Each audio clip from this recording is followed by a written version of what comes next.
Alright, welcome. Today we're going to be seeing if these Neocity characters are well written or not. We're going to start off with Cameron. Cameron, he's a good character. I feel like he has a really strong moral compass, as you can see with the Justice tarot aligning. He's really true to his Justice tarot aligning. I will say that Cameron doesn't have much of an appearance in the Neocity novels, but he's still a good character nonetheless because he does have his appearances in his spin-off Cameron novels. So if we're looking into the Cameron novels, we can see him say this. This is during the Manor debate arc, which included Ezekiel, Boji, Ford, and of course him himself, the Manor debate arc. He says this: despite my strive for wealth, I will never chase wealth and strive. That is really true to his character, and I really do like this scene. I think it really does represent who he is, truthfully, because he stays to his morals no matter what happens. He can show development into what he wants to reach, but at the end of the day, he will never change the way he would reach them, and that's really beautiful of his character. I really enjoy his character. With that said, his strong moral compass really does butcher his character a bit because it makes him a bit boring time to time. So I think immediately we're gonna put him at C tier. Great character. It's just he's a bland character at the same time, because you see the same thing happen a few times, you get bored of it. But anyways, next we're gonna be doing Soma. Soma, let's get one thing straight with Soma. He's the strongest. Undoubtedly, he's the strongest. We see it. We see him being the strongest. He's the strongest in the server. He's the strongest in Overwatch. He's one of the best. I think what's really cool about Soma is the fact that despite being the strongest, he doesn't let the power get to his head. We can see that his alignment with Terra is the Emperor. He really stays true to the Emperor because he's the commander of Neocity, and he shows commandness throughout all of Neocity.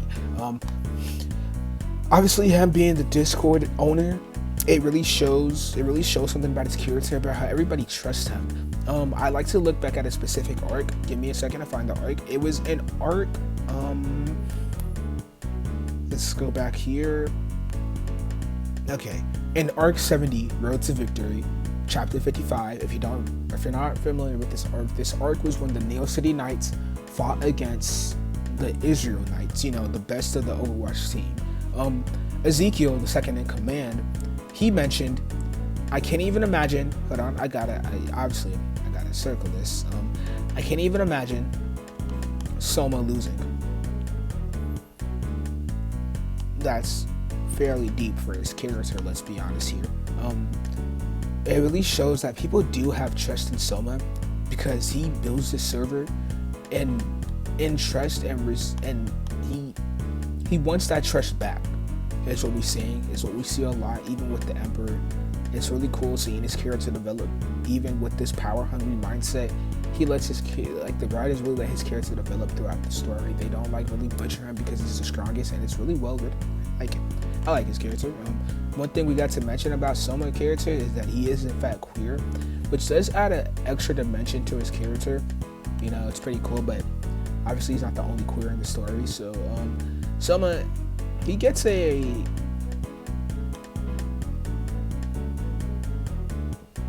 B. Yeah, he gets a B. No. Cameron says that C. Soma goes to B.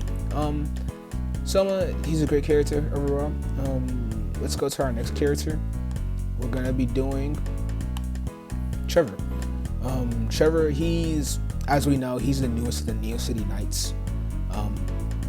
He does make an appearance in the Neocity novels, but not enough to really set him as a fully developed character, because he doesn't even have his own spin-off novel yet, which is, we all know, we kind of need that to really go deep into these characters' psychology. But it's cool because we do see something deep from him that we don't see with a lot of characters. One thing I'd like to mention is that Trevor is the only character with a direct connection to the strength to two different Terrans. Sure, these are the same Terra number, but at the end of the day, they still are two separate because one, this Terra is flipped, as you can see. It's flipped upside down, unlike this one, which is up, because we can see Trevor, he shows a lot of trust. He shows a lot of trust in himself. He's a courageous person. He shows that without fear, as we can see right here, there's no courage. and we can really see that in one of the arcs. This is arc 98, the tournament. We can see that despite being the newest, he constantly wants to build connections. As we can see right here, this is the in-game adaptation of Trevor's single player game that's coming out soon. But we can see that he is constantly building connections with everybody out there, and we know that he's good at building relationships, because he already made friends with Moon, Ezekiel, and Soma. He shows that courage can exist even while being feared. So in this arc, he really shows that fear is really what equates to his courage. As we can see here, when he faced the killer head on, he didn't let that change the fact that he wanted to be brave and face that killer. He was terrified, of course. This is the first DVD tournament he ever been to, and not to mention, he was one of the newest DVD players on the entire team during the tournament. So the fact that he had the courageous debut of doing this in front of the killer, it was really deep. It was really cool seeing his character do that. We like Trevor's character. I like Trevor's character. Admittedly, Trevor is undoubtedly he's an S tier character, because the thing about Trevor is the fact that he's also queer. You know, he has a problem admitting that, but it's okay because we know that he's queer. But he's the most relatable out of all the characters, specifically because of this. There is no fear without courage, and there is no courage without fear. It's just such a well-written message within this character. With them being the newest, it's really nice to see the writers still care about making these new characters as deep as possible. Undoubtedly, he's an S tier character. He's such a deep and well-written character, but we haven't got his full development. So this S tier could easily turn to a D tier anytime, but for now, he's undoubtedly an S tier character. Let's go to our next one. Next, who do we have? Toons. Alright, okay, Toons. Toons is a interesting one, to say the least. So this is Toons' map. The dude with many faces. This is gonna be confusing to go over. So as we can see, this is Toons' map. Really deep. I don't think we can cover this in time for the video frame. I think we're gonna let this one be. Toons is a bit complex for this video, so instead of I fucked up. But instead of giving him one of these tiers, we're gonna make him a new tier. Oh shit, too complex. Because Toons, one thing I like to point out about his character is that despite not having a direct correlation like Trevor does over here, he has a direct correlation with these two cards. Toons, in theory, in practice, has a technical relationship with 3 different cards at once. It's crazy. It really puts his skill on a different level, you know. People speculate that he might be stronger than Soma just because the fact that he has 3 cards, not even just 2.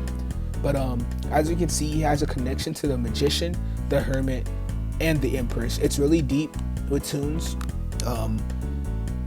It's like a whole conversation with Toons for now. I think we're gonna leave that alone, and we're gonna definitely break down the psychology of that character way later once we really break down everything that character is involved around. So next, we're just gonna do Boji. Andrew. Here's the thing I like about Andrew's character. He has a rival that we're gonna talk about later, Ian. He has a strong rivalry with them.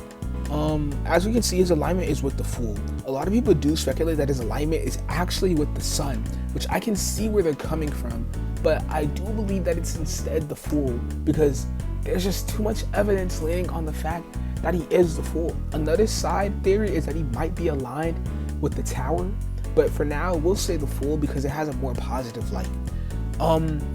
We can see that Boji has multiple resets throughout the story. He doesn't stay in one spot. His character development is so different from the rest of the cast because instead of continuing to build on, he instead resets from 0 and takes experiences from the past and builds that into a new character. He is a great character because almost every few arcs he starts a new arc with the entirety of Neocity just because he bears the full terror. One thing I'd like to look back on is the fact that he had the courage in arc specifically in arc 34, the breakage of borders, Boji has the will to call himself the kid.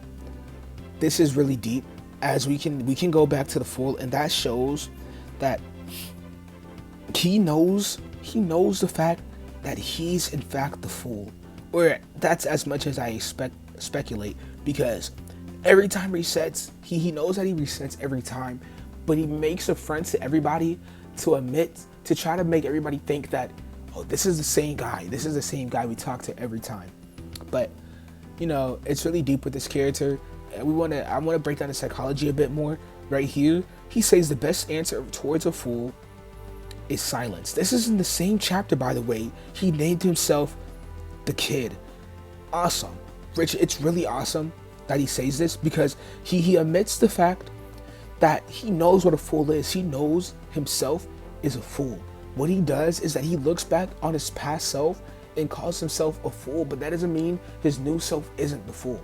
Even though every time he transforms into a new fool, he shows that he has altruism for his past self. Only his past self. It's a bit selfish, but it makes sense because he grows so exponentially at the start of a fool. It's really cool to see. Next, let's look at arc 96. He does something. He really says something that really breaks into his character psychology, because he stays positive to being the fool, but sometimes he's not always truly positive about restarting. As we can see in the training arc towards the tournament, he admits it. He says, because the truth is that I am a fraud. He says it. We know that he's a fraud because it's the fact that he continues to reset from zero and he continues to be the fool, but that doesn't let him stop. He doesn't let that stop him because he continues to grow exponentially. It's an amazing character development. I enjoy this character development. I think it's fair to say that he does get a B tier, only because a lot of times his character development that is so great gets instantly butchered by the fact that the writers use his full tier as an excuse to just let all his past character development just go away completely, which really butchers his character. But the thing about it, what will bump him right back up to A tier is his connection with Ian right here, which we will get into later. One character that we're about to break down is Ezekiel. Okay, give it a second. We got to get Ezekiel on this map. This right here, as we can see, is Ezekiel. Ezekiel is a second in command. So Ezekiel character, let's break down Ezekiel character. I had to cut away for a second. Ezekiel character, we know that he's a second command into Soma, and we know that he has a lot of care for the server. As we can see with the Tempest card, he takes time and patience to care for the server, Neocity. But even then, he takes his time and patience to care for everybody in the server. No matter how bad or evil, he knows that they are part of Neocity, and Neocity is one. We can really see that shine in his character with the trust he has within Soma. Let's look back at what Ezekiel said in this panel. I can't even imagine Soma losing.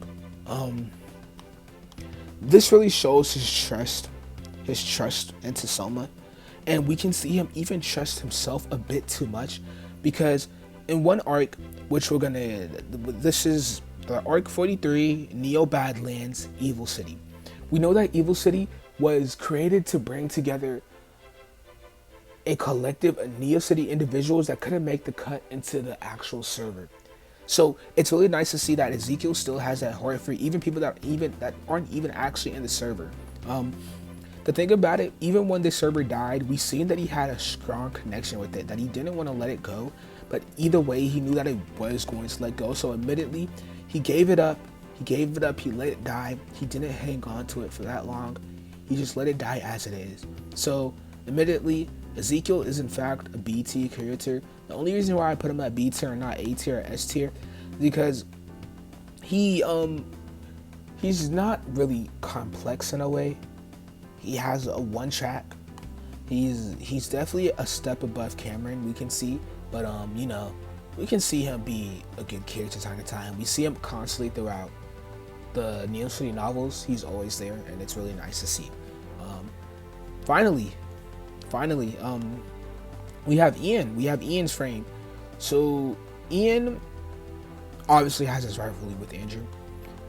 We gotta automatically call out is the fact that he's the chariot, which it doesn't really make sense why Ian is a chariot, because we see a lot that he fails to win most of his battles.